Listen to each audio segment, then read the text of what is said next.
Welcome back to AdMotive Q&A number 3 here, where I answer your top asked questions this month across our socials as an agency that's helped over 100 shops scale and grow. Let's get right into this. Number 1, starting pricing on websites, pros and cons. This is something we see a lot of questions asked in the groups, and it really comes down to your sales process. When you put starting pricing on landing pages and websites, you will filter out and weed out some people and have quote, the higher quality leads, meaning people a little bit more ready to book because that pricing is on there. However, you will see a less ROI and less overall sales on that. Having starting pricing on websites can negate a lack of sales skills. However, having sales skills overall will get you the higher ROI. Because now when you take starting pricing off websites, you avoid being commoditized, meaning that let's just say you have a coding package for $1,000 for numbers sake, and your competitor has one for $900. If someone sees you and your competitor and they see the same exact things and they assume the same exact quality, the same process, they're gonna go to the person who's offering for $900, no doubt, because they don't see the difference in quality of what you provide for extra $100. So when you remove these starting prices, and now force that person to engage in a conversation with you. So it really comes down to your capacity. Typically for the smaller solo guys who are kind of running around anyway, having starting prices does make it a little bit easier, but as you scale up, I definitely recommend one, polish up your sales skills, but also making sure that you have pricing removed so you can engage with as many conversations as possible. Number 2, how much should I spend on ads? It really does vary, and I hate saying it depends, but typically the shops that we see spend anywhere between 5% and 12% on their monthly marketing. Now, if you're going a little bit more aggressively, then of course you can get up to that 15% of your monthly revenue spent in marketing. And this is of course of events, SEO, websites, ads, agency content, all these things factored in there. Typically, the smaller you are, the little bit more heavy you're gonna be on investing into marketing, because typically that is a main bottleneck in growth. But as you get larger, 100K, 200K, $250,000 a month, you typically see that number come down a little bit because you have a lot bigger customer base. You can afford to cut down on ad spend a little bit more. And then plus spending 40, 50 grand on ad spend per month is not always gonna be the biggest return for your money when you're at that size. So in short, it really depends on where you're gonna be on that one, but we definitely recommend being somewhere around that 10% mark. Number 3, biggest reason why people fail in marketing. Just like anything, marketing is a skill set. Think about the first time you paint corrected vehicle, or the first time you installed PPF on the front bumper.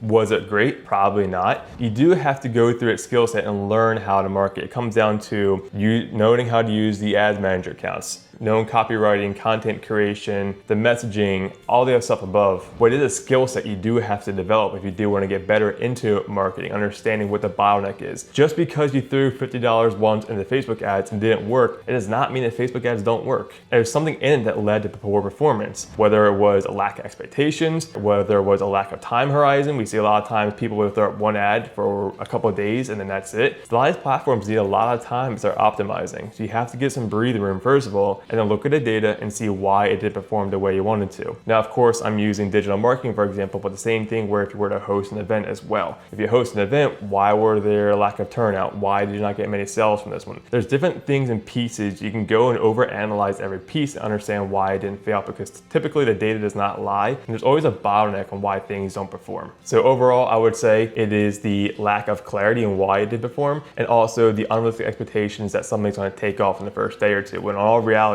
you need to let things simmer for a long time. Number 4, why should I go with you guys if you don't guarantee any results? This is also not a good question. You guys are throwing me some heavy hitters this week. Because in all reality, doing guarantees is just removing the perception of risk in a sale. So people will have these into offers, which is great and fine. However, what happens is it removes the perception of risk when someone's signing on board. However, there's a risk of 1, of course, wasted time, but 2, ad spend is something you don't get back. So a lot of times agencies who do these guarantees that remove the guarantee is or work for free. However, you still have to spend a good amount of money and time, which is probably the biggest thing in my opinion, that you will never get back. So I guess the only guarantee is you're gonna get the best marketing team that we can offer here. We have a team of 17, so we're gonna follow up with you consistently on lead quality, how this is going, how's that going. We'll overview your sales process and making sure that you have a white glove experience from start to end. And in the day too, just think about everyone in the detail industry. If we market every single shop and every mobile detailer, what is the chance of success? Because some people who have family issues who are no longer able to respond to leads. We have some people who will decide to go change of lane. life and they don't want to do detailing anymore. So a lot of different variables in there that makes it impossible for someone to truly guarantee 30 coating jobs guaranteed or whatever it may be.